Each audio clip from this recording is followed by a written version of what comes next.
ذکر بھی کیا. فرمانے لگے پیش از وح اندر خبر است کہ عمر بن خطاب رضی اللہ تعالی عنہ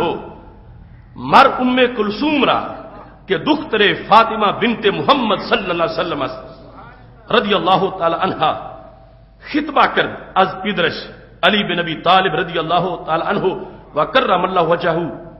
علی گفت او بس خرد است بس خرد است و تو مر بے پیرے. داتا صاحب کہتے ہیں یہ ساری نیتوں سے آگے بھی ایک نیت ہے، اور یہ بطور خاص اس لیے میں پیش کر رہا ہوں کہ آج ایک طبقہ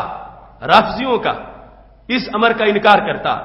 جو کشف المحجوب شریف میں داتا صاحب نے شادی والے باب میں جس کو ذکر کیا آداب تزویج کیا ہے، تو کہتے ہیں کہ حضرت عمر فاروق رضی اللہ تعالی عنہ نے سیدنا علی رضی اللہ تعالی عنہ سے رشتہ مانگا. کس کا؟ حضرت ام کلثوم رضی اللہ تعالی عنہا کا. وہ حضرت ام کلثوم کون ہے؟ فرمایا وہ حضرت فاطمہ بنت محمد صلی اللہ علیہ وسلم کی بیٹی تھی. یہ نکاح ام کلثوم جس کا رافضی انکار کرتے ہیں شیعہ، اور مانے تو کہتے ہیں وہ حضرت علی رضی اللہ تعالیٰ عنہ کی کسی اور سے بیٹی تھی، حضرت فاطمہ رضی اللہ تعالیٰ عنہ سے وہ نہیں تھی. داتا صاحب کہتے ہیں نکاح ہوا ہے، اور نکاح حضرت عمر رضی اللہ تعالیٰ عنہ کا حضرت علی رضی اللہ تعالیٰ عنہ کی اس بیٹی سے ہوا ہے جن کا نام حضرت ام کلثوم رضی اللہ تعالیٰ عنہ ہے، اور وہ حضرت فاطمہ رضی اللہ تعالیٰ عنہ کی صاحبزادی ہیں. کہتے ہیں جس وقت حضرت عمر رضی اللہ تعالیٰ عنہ نے حضرت علی رضی اللہ تعالیٰ عنہ سے یہ کہا، خطبہ کر نکاح کا پیغام بھیجا از پیدرش علی بن ابی طالب رضی اللہ تعالیٰ عنہ وکرم اللہ وجہ. علی گفت تو حضرت علی رضی اللہ تعالیٰ عنہ نے جواب میں کہا کہ میری وہ بچی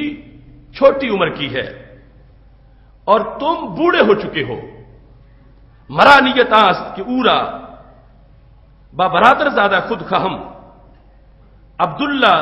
بن جعفر خہمداد. میری یہ نیت ہے کہ میں اپنے بھتیجے عبداللہ بن جعفر کے عقد نکاح میں اپنی یہ بیٹی دوں. وہ حضرت جعفر طیار رضی اللہ تعالی عنہ جو موتا کی جنگ میں شہید ہو گئے تھے، ان کے بیٹے عبداللہ ان کے ساتھ میں حضرت ام کلثوم رضی اللہ تعالی عنہا کی شادی کرنا چاہتا ہوں، اور تمہارا اور ان کا عمر کا بہت بڑا فرق ہے. یہ جواب حضرت علی رضی اللہ تعالی عنہ نے دیا، جس کو داتا صاحب نے اپنی اس کتاب میں یوں روایت کیا. اب عمر کسے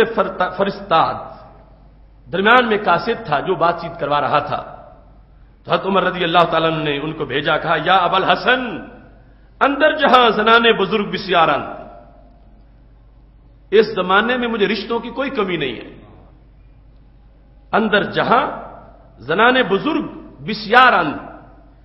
بڑی بڑی شان والی عورتیں موجود ہیں. و مراد من از ام کلثوم نہ دفع شہوت است کہ اس بات نسل است. میں جو حضرت ام کلثوم رضی اللہ تعالی عنہا سے شادی کا پیغام تمہاری طرف بھیج رہا ہوں تو میں اپنی کسی خواہش کی وجہ سے نہیں بھیج رہا، دفع شہوت کے لیے. جو پہلے قسموں میں ایک نیت میں نے بیان کی، حضرت عمر رضی اللہ تعالیٰ نے کہنے لگے میں نے کسی ایسے مقصد کے لیے میں نے شادی کا پیغام آپ کی طرف نہیں بھیجا کہ دفع شہوت ہو یا اس بات نسل ہو، پر اب میری اولاد پہلے بھی موجود ہے. میں نے کیوں بھیجا؟ آج پیغمبر صلی اللہ علیہ وسلم شنیدم، میں نے یہ رسول اللہ صلی اللہ علیہ وسلم سے سنا ہوا ہے، کل نسبی و حسبی ینقطع بالموت الا نسبی و حسبی. ہمارے نبی علیہ الصلوۃ والسلام کا فرمان ہے مرنے سے سارے سبب ختم ہو جائیں گے اور سارے نسب ختم ہو جائیں گے، مگر بعد از وصال میرا سبب بھی باقی رہے گا، میرے نسب کی شان بھی باقی رہے گی.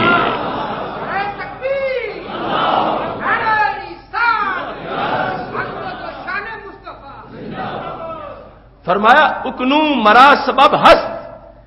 مجھے میرے نبی علیہ السلام کا سبب میسر ہے کہ وہ میرا سہارا ہے، اور سہارا انشاءاللہ میرے وصال کے بعد بھی میرے لیے معاشرے میں برقرار رہے گا. کہنے لگے وہ سہارے والی جو فضیلت ہے وہ مجھے میسر ہے، لیکن اکنو مرا سبب ہست بائدم کی نسبت نیز باشد، میں یہ چاہتا ہوں، سبب تو میسر ہے، جو نبی علیہ الصلوۃ والسلام نے اپنے نسب کی فضیلت بیان کی ہے، تو میں حضرت ام کلثوم رضی اللہ تعالی عنہ سے جو عقد نکاح کی درخواست کر رہا ہوں، وہ اس لیے کر رہا ہوں کہ کل سید عالم نور مجسم شفیع معظم صلی اللہ علیہ وسلم کی عظیم صاحبزادی سیدہ طیبہ طاہرہ فاطمہ رضی اللہ تعالی عنہا کی بیٹی کی نسبت سے عمر کا شمار بھی سرکار کی بڑی نسبت میں ہو جائے۔ فرمایا مجھے اور کوئی میرا خیال نہیں ہے، میں اس بیس پر یہ تمہاری طرف پیغام بھیج رہا ہوں کہ میں یہ چاہتا ہوں جو حدیث شریف میں عظمت بیان ہوئی ہے حسب اور نسب کی اور سبب اور نسب کی، سبب مجھے میسر ہے، میں چاہتا ہوں نسب والی جو نسبت ہے وہ بھی مجھے میسر ہو جائے، یہ میری نیت ہے، اور اس نیت کے پیش نظر میں آپ کے سامنے اپنی اس نیت کو رکھ رہا ہوں۔ داتا صاحب جیسا محقق، داتا صاحب جیسا اہل بیت کی محبتوں کا علمبردار،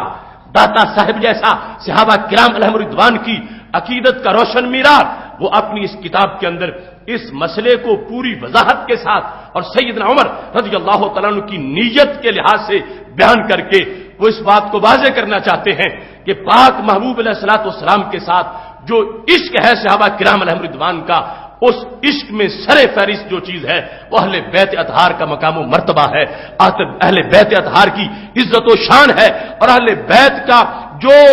ذریعہ ہے اللہ کے دربار تک پہنچنے کا، اور اہل بیت اطہار کی نسبت جو فائدہ دیتی ہے، اس کو داتا صاحب رحمۃ اللہ علیہ اس مقام پر ہائی لائٹ کر رہے ہیں۔ اب یہاں سے پتہ چلا جب حضرت عمر رضی اللہ تعالیٰ عنہ میدان محشر کے لیے حضرت ام کلثوم والی نسبت کو اپنے لیے مشکل کشائی کا بیس سمجھتے ہیں، تو سید عالم نور مجسم شفیع معظم صلی اللہ علیہ وسلم کی ذات گرامی کی مشکل کشائی کا عالم کیا ہوگا۔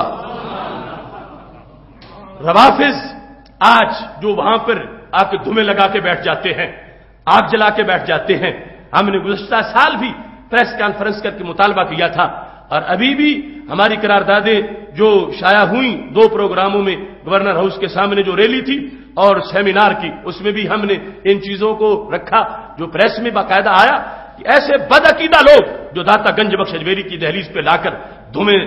جلا کے بیٹھے ہیں، آگے لگا کے بیٹھے ہیں اور رافضی ہیں، بدعقیدہ ہیں، ان کا داتا صاحب کے مزار پر حاضری سے تعلق کیا ہے؟ داتا صاحب تو اس عقیدے والے ہیں، انہوں نے واضح لکھا اپنی کتاب کے اندر کہ حضرت سیدہ ام کلثوم رضی اللہ تعالی عنہا جو سیدہ فاطمہ الزہرا رضی اللہ تعالی عنہا کی صاحبزادی ہیں، حضرت علی رضی اللہ تعالیٰ عنہ نے جب یہ نیت دیکھی فرمایا ٹھیک ہے، بچی میری چھوٹی ہے، عمر تمہاری عمر بڑی ہے، مگر نسبت تمہاری سچی ہے اور محبت تمہاری سچی ہے، اس واسطے میں اپنی بیٹی کا رشتہ تمہیں عطا فرما دیتا ہوں۔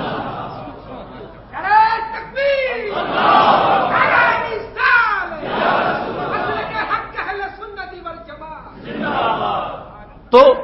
یہ قبضہ گروپ ہے، خواہ وہ وہاں پر لال شہباز کلندر کا مزار ہو یا داتا گنج بخش، ہمیں جان بین سے اہل سنت پر تیر مارنے والے یہ رافضی اور خارجی ہمارے مسلک کو بدنام کرنا چاہتے ہیں اور بدنامی کا باعث بن رہے ہیں، تو یہ ہمارا حق ہے کہ ہمارا تسلسل ہے۔ اب داتا صاحب کی یا تو یہ کتاب نہ ہوتی جو تسلسل سے ثابت ہے، تو جو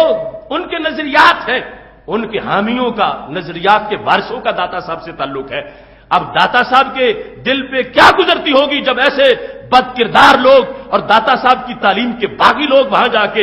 دھومے لگائیں اور بھنگے گھوٹیں، تو داتا صاحب کے لیے تو باعث اذیت ہے۔ اس لیے ہم نے ادارہ سیاحت مستقیم کی طرف سے ایسے لوگوں کے داخلے اور حاضری پر پابندی کے لحاظ سے اور مزارات کو بھنگیوں اور چرسیوں سے پاک کرنے کے لحاظ سے اپنی تحریک کا آغاز کیا۔ اللہ نے اپنے فضل سے ہمیں اس تاریخ میں بھی کامیابی عطا فرمائی ہے، کافی حد تک اس پہ کنٹرول ہوا اور انشاءاللہ آگے باقی کام مزید ہوگا۔ اب یہاں پر حضرت داتا گنج بخش اجمیری رحمۃ اللہ علیہ نے آگے لکھا، یہ جو ان کی براہ راست زبان لینگویج فارسی ہے اس میں فرمانے لگے، نسبت نیز باشد تا بہر دو طرف مطابت وے محکم گردانی دا، حضرت عمر کہنے لگے دونوں طرف سے پھر مجھے عظمت مل جائے گی، وہ سبب والا بھی پہلو ہے، پھر نسب والا پہلو بھی مل جائے گا۔ تو حضرت علی رضی اللہ تعالی عنہ نے، داتا صاحب کہتے ہیں علی رضی اللہ تعالیٰ عنہ ام کلثوم را بعمر داد، حضرت علی رضی اللہ تعالیٰ عنہ نے حضرت ام کلثوم کا رشتہ حضرت عمر کو دے دیا۔ علی رضی اللہ عنہ ام کلثوم را بعمر داد، دوسرا دھڑا اس پر مناظرے کر رہا ہے، اور خود ان کی کتابوں میں بھی بات لکھی ہوئی ہے، وہ گوجرا والی تقریر میں بھی ہم نے واضح کیا تھا، لیکن وہ منکر ہیں، وہ اس نام کی صاحبزادی سے منکر ہیں، ہے ہی نہیں۔ اور پھر آگے کہتے اگر ہے تو وہ کسی اور بیوی سے حضرت علی کی تھی، حضرت فاطمہ رضی اللہ تعالی عنہا سے نہیں تھی۔ تو ہم ان لوگوں کی بات مانیں یا داتا صاحب کی بات؟ یہ داتا صاحب نے لکھا، ہماری دیگر جو کتابیں وہ اپنی جگہ، تو داتا صاحب نے لکھا کہ حضرت ام کلثوم رضی اللہ تعالی عنہا حضرت علی رضی اللہ تعالی عنہ کی بیٹی ہیں، جو حضرت فاطمہ بنت محمد صلی اللہ علیہ وسلم سے پیدا ہوئی۔ اس لیے ابھی بنت محمد صلی اللہ علیہ وسلم کہا کہ کوئی یہ نہ کہے کہ فاطمہ تھی مگر کوئی اور فاطمہ تھی، نہیں، فاطمہ بنت محمد صلی اللہ علیہ وسلم سے جو ام کلثوم رضی اللہ تعالی عنہا پیدا ہوئی، وہ فاطمہ حضرت علی رضی اللہ تعالی عنہ نے حضرت عمر رضی اللہ تعالیٰ عنہ کی اس وضاحت پر ان کا رشتہ حضرت عمر کو دے دیا۔ اس کے بعد کہتے ہیں وزید بن عمر از وے بیامت رضی اللہ تعالیٰ عنہ، کہتے ہیں اگرچہ عمر کا فرق بڑا تھا مگر اللہ کا فضل ایسا ہوا کہ حضرت زید جو حضرت عمر کے بیٹے ہیں وہ حضرت عمر کی کسی اور بیوی سے نہیں، وہ حضرت ام کلثوم سے پیدا ہوئے ہیں۔ وزید بن عمر، حضرت زید بن عمر، داتا صاحب لکھتے ہیں کہ ان ام کلثوم رضی اللہ تعالی عنہا سے پیدا ہوئے حضرت عمر رضی اللہ تعالیٰ عنہ کے بیٹے، تو جو ان کے ذہن میں نسبت رسول اللہ صلی اللہ علیہ وسلم کے خاندان کے ساتھ مضبوط طرح کی نسبت کا وہ ایک اچھا خیال تھا، نیت تھی، رب ذوالجلال نے اس کو آگے ولد صالح کے لحاظ سے بھی ایک عظمت عطا فرمائی۔ تو داتا صاحب رحمۃ اللہ علیہ نے نکاح اور شادی کی نسبتوں کو بیان کرتے ہوئے یہاں بھی اپنے عقیدے کو واضح کرنا لازم سمجھا اور اہل سنت کے معتقدات کو واضح کیا، اور یہ وہ ہے کہ جو چیز کسی لحاظ سے بھی کسی مسئلے کے ساتھ اٹیچ ہو رہی ہو، اگرچہ براہ راست موضوع نہ ہو لیکن عقیدے کی بات ضرور ہو، اس کو لے آنا اندر، یہ داتا صاحب کا طریقہ ہے کہ آپ نے یہ چاہا کہ چونکہ روافض اس بات کا انکار کرتے ہیں اور اس چیز کو تسلیم نہیں کرتے، تو داتا گنج بخش اجمیری رحمۃ اللہ علیہ نے یہ لکھا تاکہ قیامت تک کے لیے میرا مسلک کوئی بدل نہ سکے، میرے مسلک کو کوئی بیچ نہ سکے، میرے نظریات کا میرا کوئی دشمن وارث نہ بنے، میرے نظریات کے وہی وارث بنے جو میں نے، جن کو اپنے نظریات کی ڈگری اور سرٹیفکیٹ